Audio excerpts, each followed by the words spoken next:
What's up everyone, it's an Saw here, and today I'm going to be comparing the Doug Ritter Mark 1 G2 by Hogue, and I'm going to be comparing it to the Benchmade Griptilian, the regular one.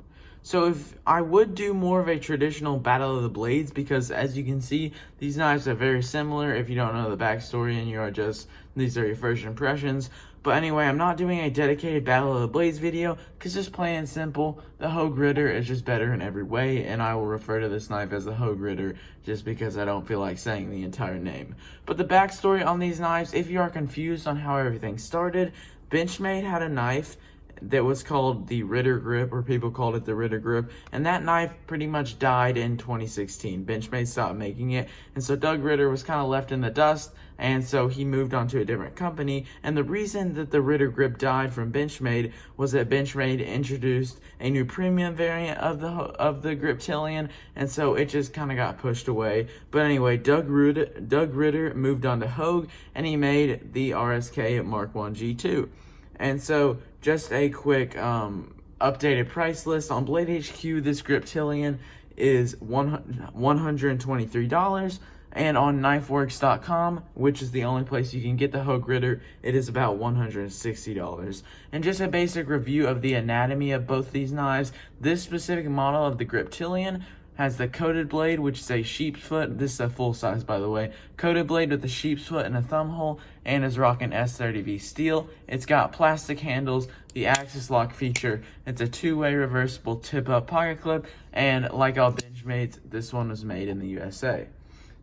This one is also made in the USA, and it's got a 20 CV blade with a G10 handle. It's got the same axis lock feature, but it's called the Able lock, or it's not necessarily the same. It's got a two-way reversible pocket clip, and like I already said, made in the USA. So both of these knives are completely ambidextrous for you lefties out there. That is a cool thing about axis lock knives.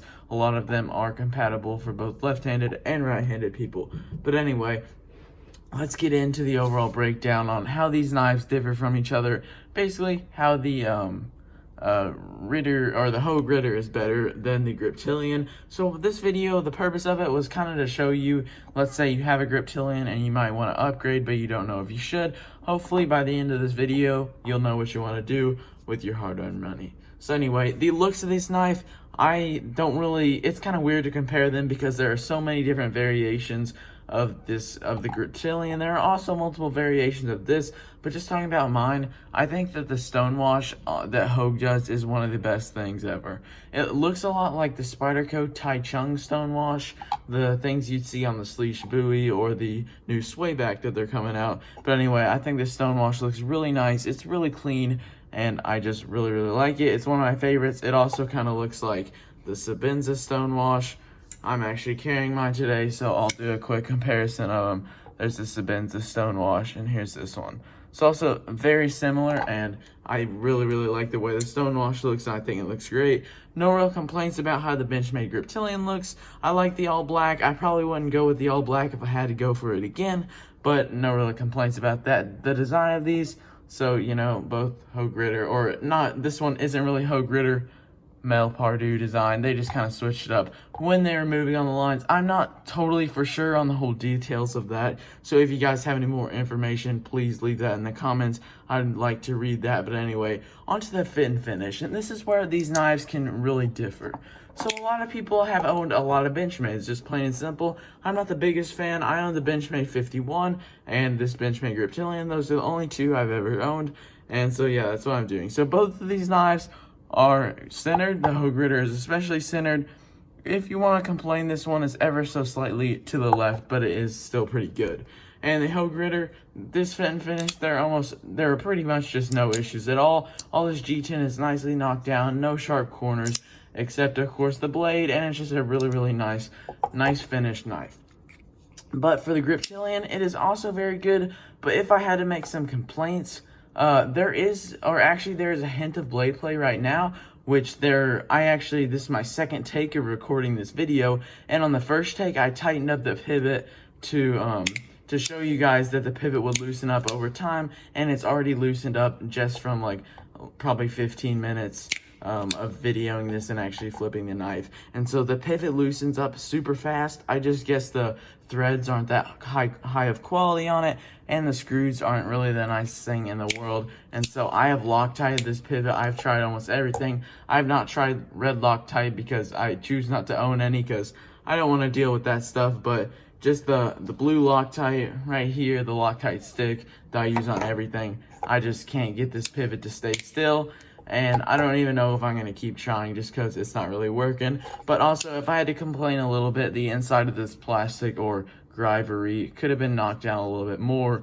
And so it's not that big of a deal, but especially by this jimping here, that's just a little bit too sharp for my liking. And that sits right on your pinky, and my pinky is not some insanely tough finger or anything, so that's not a very good feeling. But anyway, onto the locking mechanism. So I am not for sure on the whole details between the able lock, which is what Hogue calls it, or the axis lock, which is obviously Benchmade's trademark lock. When the patent ran up after 10 years, all these new companies started putting out their versions. There's the SOG one, the Hogue one, and I'm blanking on a lot of other companies, but there are a lot more axis locks that are coming out, just because it's a very nice locking mechanism and it's a really cool design.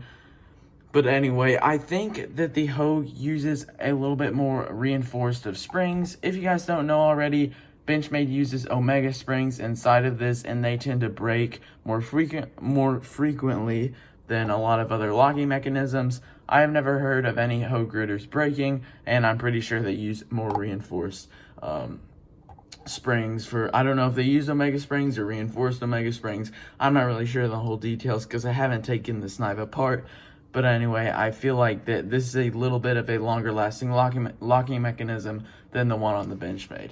And you guys probably have heard so much about the Omega springs breaking, just because if someone's Omega springs break, they are definitely going to tell you about it. For example, if you see a video on a Benchmade, and you look in the comments and it's like a popular video, you're definitely going to see someone who said, yeah, the axis or the Omega spring on my Benchmade broke, just because people are more, sorry, I can't talk right now. People are more vocal about their knives when something breaks or they have a warranty issue or something bad happens, and that's just how it is. No one's going out there telling it. Yes, I have owned my Griptilian for a year and I've had no problems with it breaking. Only video that you'd see it like that is a video like I'm doing right now. But anyway, I feel like the axis locks compared, they are probably the same strength-wise. If you were to hang weights off them, they probably would fail at about the same thing, which doesn't really matter to me. But anyway, I feel like this might be a little bit longer lasting, but not really that big of a deal to me at all. So onto the blade of these knives. And so the Doug Ritter has a little bit of a different blade shape, especially for mine because I have the sheepsfoot version. I really like a sheepsfoot blade. I feel like it's good. My only complaint with it is this one is the one with the flat grind. I got this knife a while ago, so I honestly didn't even know what a grind was. And now blade geometry is one of the things I care about the most. And I really wish that I got the one with the hollow grind. But anyway, one thing that I could complain about with the sheepsfoot blade, I really like how much access you have to this tip. But the problem is this tip is kind of fat. It's not going to be very good for EDC tasks just because it's a little bit blunt, and it's not just going to be good for like sticking in material and cutting. Now on the other hand, this drop point blade, I just really like the tip on it. As you can see, there's a distal taper that gets thin down the tip, and it's really nice. Comparing the grinds, both of them are flat grinds, and I measured before this. They're both 21 thousandths behind the edge, which, since it's a comparison, I'm not really gonna, obviously not one's better than the other, but really I would like to see a lot better grinds. If these knives were 15 thousandths behind the edge, 13 thousandths, they're flat grinds, and so they would thicken up over time, but they would still be really thin from the start with. And maybe you sharpen the knife like 20 times and now it's 20 thousandths behind the edge. That's really nothing to complain about. And so I wish that companies would start paying a lot more attention to a grind, because if you guys don't notice, or if you have never really used a knife that's super thin behind the edge, my Microtech LUDT that I just got and have been carrying a lot, that thing is 9 thousandths behind the edge at the base, and honestly it just makes the knife so much more enjoyable and cut so much better. And it's kind of hard to carry a knife that's 20 thousandths behind the edge after you've been carrying one that's 9 thousandths behind the edge. So plain and simple, I wish companies would perfect their grinds a little bit more, make their knives thinner behind the edge. But you know, both these are about the same, so no real comparison there. Oh, honestly, another thing, not honestly, I don't know the thickness behind the edge of a hollow grind. If you have one that's a hollow grind, please comment that down below. But anyway, onto the carry of these knives. So there's not really that big of a difference between these.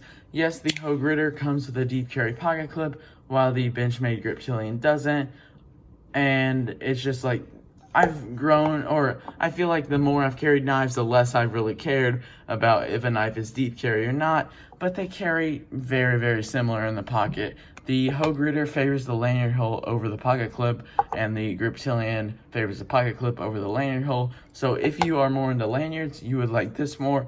If you want lanyards out of the way, it's still not really a big deal because there's a standoff that is blocking the pocket clip from being an even deeper carry, and so they could have honestly just stuck that lanyard right there and it still would not have affected anything. But anyway, so the carry on these are very similar. One point to add is that this pocket clip sits right on this heavily textured part. If you guys can see the texturing of the G10, it's like vertical lines going like this and the vertical lines down here, but for some reason there's just a little circle where there are also horizontal lines, and that is right where the pocket clip lands. So I wish that that was smoothed out a bit, but this pocket clip has light tension on it, and so it is easier to slide in and out of the pocket, but they shouldn't have to make up for the pocket clip having light tension because the G10 is too textured by where it lands. But anyway, the Griptilian also kind of has that problem right where this textured part of the plastic is. It's right where the pocket clip lands, and there is more tension out of it. So this is probably a stronger clip. If you are going on a roller coaster or jumping off a cliff, it would be less likely to fall out of your pocket more than this one. But so yeah, this clip is probably stronger, and this clip probably carries better, and it's easier to pull in and out of the pocket. So on for the disassembly, like the easy disassembly. I'm not really going to compare these just because I have taken this one apart, haven't taken this one apart. They both have T10 pivots, which I really like, but this one has T6 body screws, while this one has T8, so if you really care about that, it's not that big of a deal to me, but I guess you are less likely to strip out the screws on this Hogue Ritter. But anyway, easy disassembly. Disassembly does void the warranty with Hogue. Now, if you disassemble your Hogue, I believe I bet they'll still take care of you if you have an actual problem with your knife. If you broke it disassembling the knife, I don't really know what to say to you, but I had a great experience with Hogue's warranty, and so I hope that if you have a problem with your Hogue in the future, I hope that everything gets worked out good for you. On to Benchmade. I've never had to use Benchmade's warranty, but I've heard great things about it, and so I don't even think there's a rule against disassembling your Benchmade, so that's also a good thing. So onto the ergonomics of these knives. You know, it's just another example where the Doug Ritter or the Hogue Ritter is just better. You know, my only complaint about the ergonomics on this knife is that the inside of these liners are not really contoured at all, while the handle is contoured, like it is curved like this, and that fills your hand very nicely. I wish the inside of these are contoured. It's kind of like the PM2, like how blocky these handles are. I don't think the PM2 is very ergonomic, while a lot of people think it has one of the best ergonomics of all time. It's just the Hogue Ritter, it does really feel good in the hand. I just wish that these were contoured a bit. While the Griptilian, it also feels good in the same. Sometimes the pocket clip kind of just digs into my palm just because it does have a pretty big ramp on it. But anyway, it does have this jimping right here, right on this kind of sharp plastic, and like I said before, that's just really sharp on my pinky, and I'm not really that big of a fan of it. And honestly, this knife could do without the jimping here, here, here, and here, and just have it here, and I would honestly be fine if the Griptilian had no jimping on it at all. Even though it's called the Griptilian, they probably want you to have a good grip, but a lot of jimping does not necessarily mean good grip. It could mean uncomfortable grip. Hogue Ritter, it does have jimping right here, but I do not feel that when it's in my hand, and so there's a lot less jimping on the Hogue Ritter, and so that's what makes it better ergonomics wise, and the G10 handle feels a lot more it just feels a lot better in my hand than an FRN. FRN just feels a little bit cheaper, and I like G10 a little bit more. So onto the just the overall action of these knives, I really don't have much to say. Like I said, the pivot is loosening up on this Griptilian, and so this is a very smooth action, and it's very fun to play with, I'll give you that. It doesn't have a very satisfying opening noise. I'll be quiet and let you guys hear that. Like, I don't know, it's just not as satisfying. Let's just check the Hogue Ritter. It's just not very satisfying. It just sounds like a thwack and not like a ting. I don't know. It's really weird to say. But the action on these, there's really not much to complain about. They both function great and they're both smooth. And I have grown to like not care much about a drop shutty action. But it does kind of make me a little upset that I've been flipping this knife for about 20 minutes and the pivot has already loosened up since when I've tightened it, and I will probably need to put even more Loctite on it. And I've tried, like, if you guys have any tips for me, I'd love to hear them. Like, I've put Loctite on it, I've let it sit for like many hours, like 24 hours. It's not like I put Loctite on it and then go to flipping it again, because that would probably wear it off. I've tried everything I can, I don't really know what to do. And so I'm just trying to get this knife worked out again. But anyway, the closing action on the Hogue Ritter is honestly just how I like it. This is how it came from the factory, and this is how I wish it stays. It'll probably break in a little bit more, and I might have to make a pivot adjustment. But anyway, the way I like my axis locks is when you close when you disengage the lock, I don't like the blade to fall down.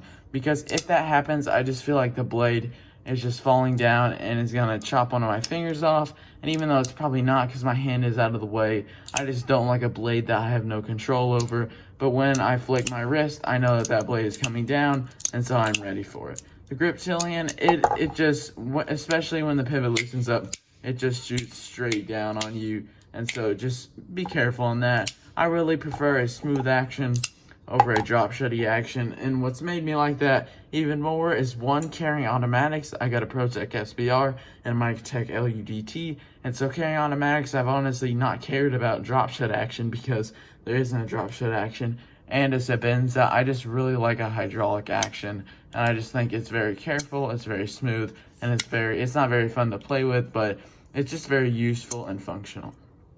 So for the final part of this, we have talked a lot. What are we at? 17 minutes. But the final part of this is what I want to talk about, the value-wise. And so I actually got this Griptilian on sale at Smoky Mountain Knife Works in store. It's a really cool place to go, by the way.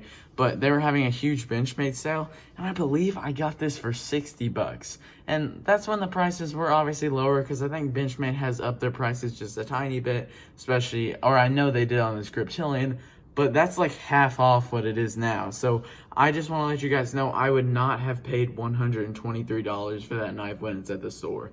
Just paying over $100 for when you feel a plastic handle just isn't that. It's kind of got a mental block in your head. Now there are multiple exceptions for this rule. For example, the Spyderco Native 5.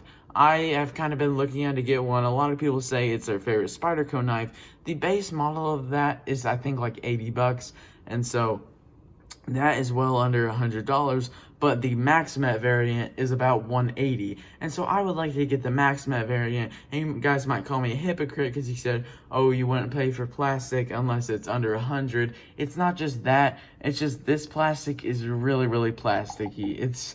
Yeah, that was a good description there. But no, this plastic just feels so much cheaper than Spyderco's FRN, or a lot of people's FRN. Do I have any examples out here with me? No, I don't. I don't really own that many FRN knives. But anyway, this plastic is just the polymer, and it just feels really cheap, and just these sharp parts here just aren't really my favorite. Now, I'm not trying to say that the Griptilian is a bad knife at all, but I honestly, when you're paying $120, I don't think that paying $160 is that big of a price jump.